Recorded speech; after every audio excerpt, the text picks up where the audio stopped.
The first time the alien queen asked to drink human water, the entire empire tried to stop her. And the woman holding the canteen knew she had just stepped into history. Hook, the sip that broke 1,000 years. Commander Amora Okoye stood alone in a rectangle of light.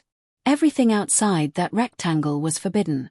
The alien court hall stretched wide and bright around her. Crystal walls curved upward like frozen waves. Rings of hovering glyphs spun in the air.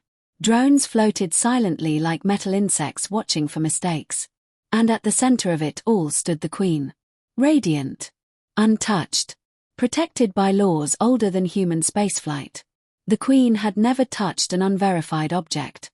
Never breathed unfiltered air. Never allowed direct contact with anything not purified through ritual and protocol. Yet now, I would like to taste it, the queen said softly. The translation echoed in Amora's earpiece. Request sovereign consumption of unverified substance. Every drone froze. Every minister stiffened. A warning hologram flared bright red. Sovereign exposure risk. Extreme. Amora's stomach dropped. She had read the briefings. She had underlined the rule twice. Do not offer anything that can be ingested. And yet here she was, holding a dented metal canteen filled with ordinary water. The queen tilted her head slightly, glowing filaments drifting around her crown like living silk.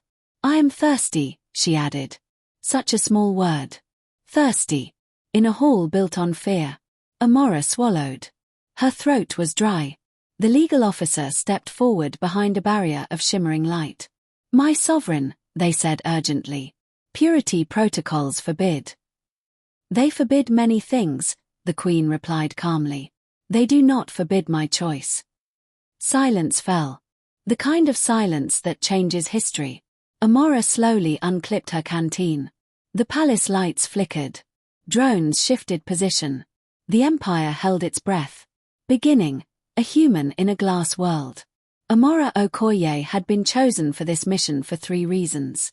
She was calm under pressure. She spoke with quiet authority. She refused to be intimidated. She was tall, dark-skinned, sharp-eyed, with natural curls pulled back into a tight knot at her neck. Her uniform was simple. No dramatic medals. No decorative armor. She carried no weapon. Just water.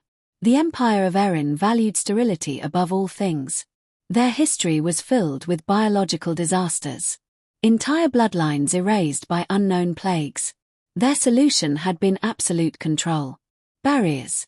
Filters. Isolation. The queen herself had become the ultimate symbol of untouched perfection. But perfection, Amora noticed, looked lonely. The queen stepped closer. Drones emitted sharp warning tones. The canteen trembled slightly in Amora's hand, not because she was afraid, but because the entire building seemed to vibrate in protest. You drink from this? The queen asked. Yes, Amora replied. Every day. Without testing. Yes. The court gasped softly. The queen reached forward. Her fingers brushed the metal. Alarms flashed, then silenced themselves when she did not withdraw. The contact had happened. The queen had touched human property. Somewhere deep in the Empire's data archives, 1,000 alerts began screaming. The queen twisted the cap. It resisted. For one horrifying second, Amora imagined this small, stubborn cap becoming the symbol of rebellion. Then, click. It opened. The queen lifted it. And drank. Not ceremonially. Not dramatically. A real sip. Water moved. She swallowed. The world did not end. The queen lowered the canteen. The glow beneath her skin pulsed once. Then she smiled. It is simple, she said. Yes, Amora replied softly. It is. Middle. Fear builds a tribunal. The Empire reacted exactly as fear always does. It built a courtroom. Within minutes, the Tribunal of Sterility assembled. Amora stood inside a circular chamber of crystal and light. Barriers surrounded the council members. Drones hovered overhead. Charges were announced. A breach of purity law. A unauthorized exposure. A foreign influence on sovereign behavior. The queen stood outside containment. She refused the protective cage built for her. The legal officer spoke sharply. The human influenced the sovereign. Amora finally laughed, short and quiet. If your queen can be controlled by a water bottle, she said, you have larger problems. Gasps, shock, and somewhere in the chamber, a small, strangled laugh. The queen's eyes brightened. Speak honestly, she told Amora. So Amora did. I brought water because I get thirsty, she said simply. She asked for it because she was thirsty. If that is contamination, then maybe your laws are afraid of being alive. The room stilled. The Empire had thousands of words for purity, almost none for trust. The minister stepped forward. Risk destroys empires. The queen answered calmly. No, fear does. She turned toward the council. You built systems to protect me, she said. But you also used them to control me. The barrier hummed louder. The council did not deny it. The queen lifted the canteen again. This water is real, she said. Your fear is theoretical. She looked at the ministers. Who among you is so devoted to safety that you have forgotten thirst? No one moved. Then, a young council member stepped forward, hands shaking. They removed their mask. I am thirsty, they admitted. The chamber erupted in alarm tones. The queen held the canteen steady. The council member crossed their barrier. They drank. Nothing happened. No plague. No collapse. No death. Just water. A second official stepped forward. Then a third. Fear cracked. And when fear cracks, truth enters. Climax. Sovereignty rewritten. The queen raised her hand. Glyphs in the air rearranged themselves. New law formed before the court's eyes. Sovereign autonomy cannot be overridden by protocol. Biosecurity shall protect, not imprison. The legal officer whispered, You cannot. I can, the queen replied. And I have. She turned to Amora. For centuries, they believed purity meant distance, the queen said quietly. Today they learn that strength includes risk. The tribunal dissolved. Not destroyed. Transformed. The barriers did not disappear. But they were no longer absolute. And the empire, for the first time in generations, exhaled. Ending what humans brought. Later, in a quiet corridor of living crystal, the queen walked beside Amora without shields. You changed nothing, the queen said thoughtfully. Amora blinked. That sounds like an insult. It is not, the queen replied. You brought something ordinary. We built the drama ourselves. Amora smiled slightly. Humans aren't special because we're fearless, she said. We're special because we act even when we are. The queen studied her. Will your people trust us now? She asked. Amora considered. That depends, she said. Will you keep choosing risk? The queen's glow warmed. Yes. They stopped at the exit platform. Ships shimmered outside the transparent hull. The universe waited. Unverified. Uncontrolled. Real. The queen extended her hand. This time, no alarm sounded. Amora shook it firmly. History recorded the event as the first voluntary contact without barrier. But that was not what mattered. What mattered was simple. An empire built on sterility had remembered thirst. And a black human woman had stood alone in a rectangle of light. Not with a weapon. Not with threats. But with water. And the courage to let someone choose. The aftermath. Silence before the storm. 3 days after the tribunal, the palace felt different. Not louder. Not calmer. Different. Barriers still stood, but they no longer hummed with complete authority. Drones still hovered, but their movement seemed less confident, as if waiting for new instructions that had not yet been written. The new law, sovereign autonomy, had been recorded. But laws written in light do not erase centuries carved in fear. Amora stood at the panoramic window of her assigned diplomatic chamber. Below, the capital city of Erin stretched wide in glowing tiers of crystal architecture and floating transit lanes. Beautiful. Perfect. Fragile. Her communicator chimed. A secure channel opened. Queen Sereth appeared as a holographic projection. No barriers between them now. You are being watched, the Queen said calmly. Amora raised an eyebrow. That doesn't narrow it down. Not by my court, Sereth clarified. By those who lost power when I rewrote the protocols. There it was. The backlash. Amora folded her arms. How serious? The Queen's glow dimmed slightly. Serious enough that 3 ministers have resigned. That sounds peaceful. They did not resign willingly. Amora turned fully toward the projection. You think they're planning something? Yes. And they'll blame the human. Seretha's eyes brightened faintly. They already do. A crack in the Empire. Across the city, inside a sealed chamber beneath the council district, the former minister with the ornate mask stood before a hidden gathering. 12 figures. All former high officials. All furious. The Queen has destabilized the continuity line, the masked minister said sharply. Her actions weaken us before the galaxy. She strengthens diplomacy, one voice countered weakly. She makes us vulnerable, the minister snapped. Today it is water. Tomorrow it is biological exchange. Cultural contamination. Emotional compromise. And the human? Another asked. The minister's mask tilted. The human is the symbol. Silence. Symbols are powerful. Symbols can be removed. Attempt 1. Disgrace. Amora sensed the shift before the attack came. It was subtle. A change in tone from palace staff. A hesitation from drone patrols. Then it happened.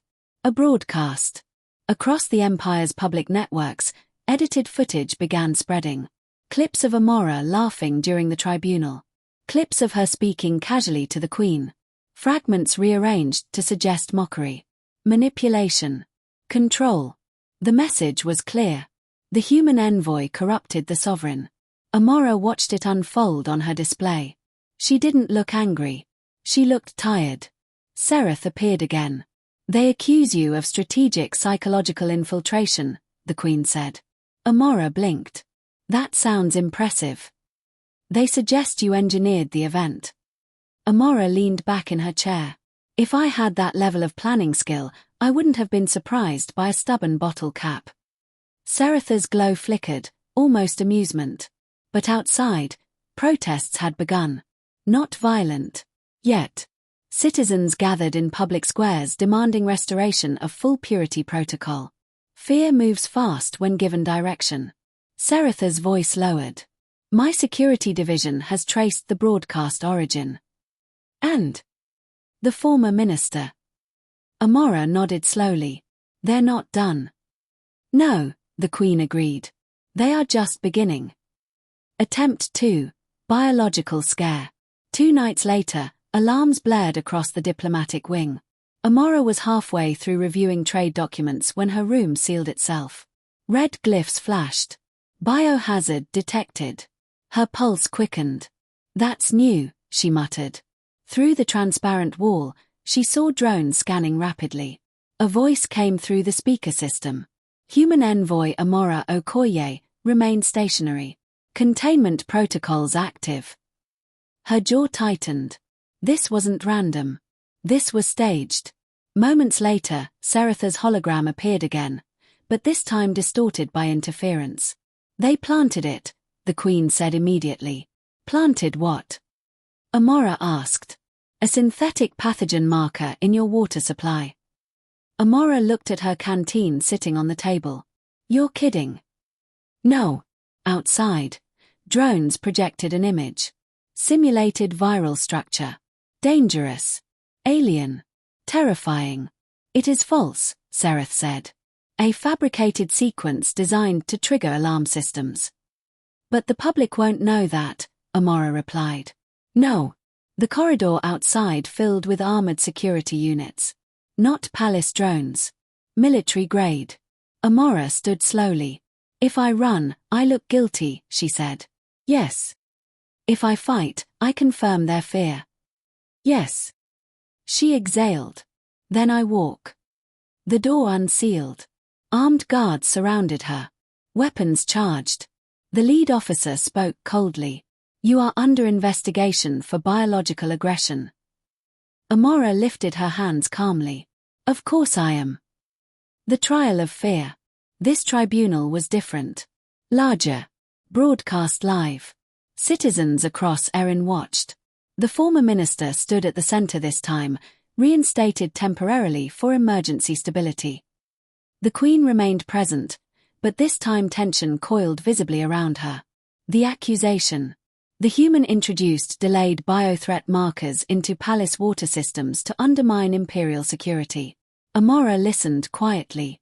Then she asked one question. Where is the original water sample from 3 days ago? The chamber hesitated. The legal officer glanced at records. It was archived. Untouched. Yes. Test it again, Amora said. The former minister objected sharply. The human is attempting diversion. Test it, the Queen commanded. Silence. The archived droplet was analyzed. Live. Across every screen. Result. No pathogen. No marker. No contamination. Amora folded her hands calmly. Now test the sample from my chamber tonight. They did. The marker appeared. Amora nodded slowly. Interesting, she said. Because I haven't refilled that canteen since the day your queen drank from it. Murmurs spread across the empire. Seretha's glow intensified. Trace the injection point, the Queen ordered. Within seconds, the palace systems displayed it. Internal maintenance drone. Council district access code. Authorized by. The former minister. Gasps. Shock. Fear reversed direction. The minister's mask trembled. This was necessary, they insisted. To prove vulnerability. To create vulnerability, Sereth corrected. The Queen stepped forward. You endangered your own citizens to maintain control. The broadcast continued. No filters. No edits. The Empire watched its fear exposed. Collapse of the old guard. The minister was arrested publicly. No barrier protected them now. But the deeper damage was cultural. Citizens realized something terrifying. The greatest threat had not come from outside. It had come from those who claimed to protect them. In the days that followed, protests shifted. Now they demanded transparency. Not isolation. Amora stood again in the high hall where it had begun. This time no tribunal waited. Only Sereth. You could have left, the Queen said quietly. After all that. Amora replied.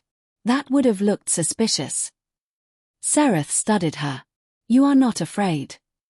Amora smiled faintly. I am.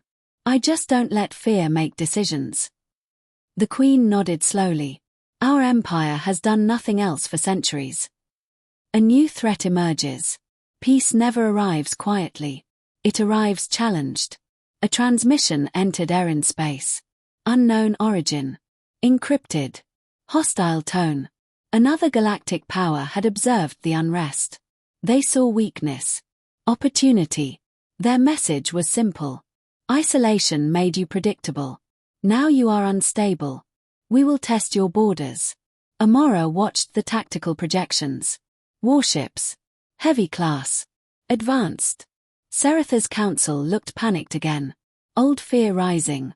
We must close borders, one official urged.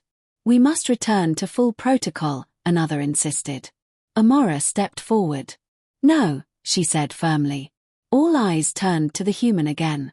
You just proved your strength isn't isolation, she continued. It's adaptability. Sereth looked at her. What do you propose? Amora smiled slightly. Invite them. Gasps. You're joking, an officer said. Not even a little. Strategy of humanity. Instead of raising shields, the Empire opened a communication channel. Instead of mobilizing fleets, they extended a diplomatic corridor. The hostile power hesitated. Predators expect panic. They do not expect confidence. Amora stood beside Sereth during the transmission. The alien warlord appeared on screen. You are fractured, the warlord sneered. Sereth replied calmly. We are evolving. You expose your sovereign to contamination. We expose ourselves to growth. The warlords studied them. And the human? They asked. Amora stepped forward. I'm just thirsty, she said lightly. Confusion flickered across the warlord's face. Sereth added. And we are no longer afraid of that. Silence. Then, the hostile fleet withdrew. Testing failed. They had expected weakness. They found unity. Resolution. What changed? Weeks passed. Trade discussions resumed. Cultural exchanges began cautiously. Water, actual water, became symbolic. Shared. Studied. Not feared. Barriers still existed. But now they opened when requested. Citizens still wore masks in high-risk zones. But no longer by law.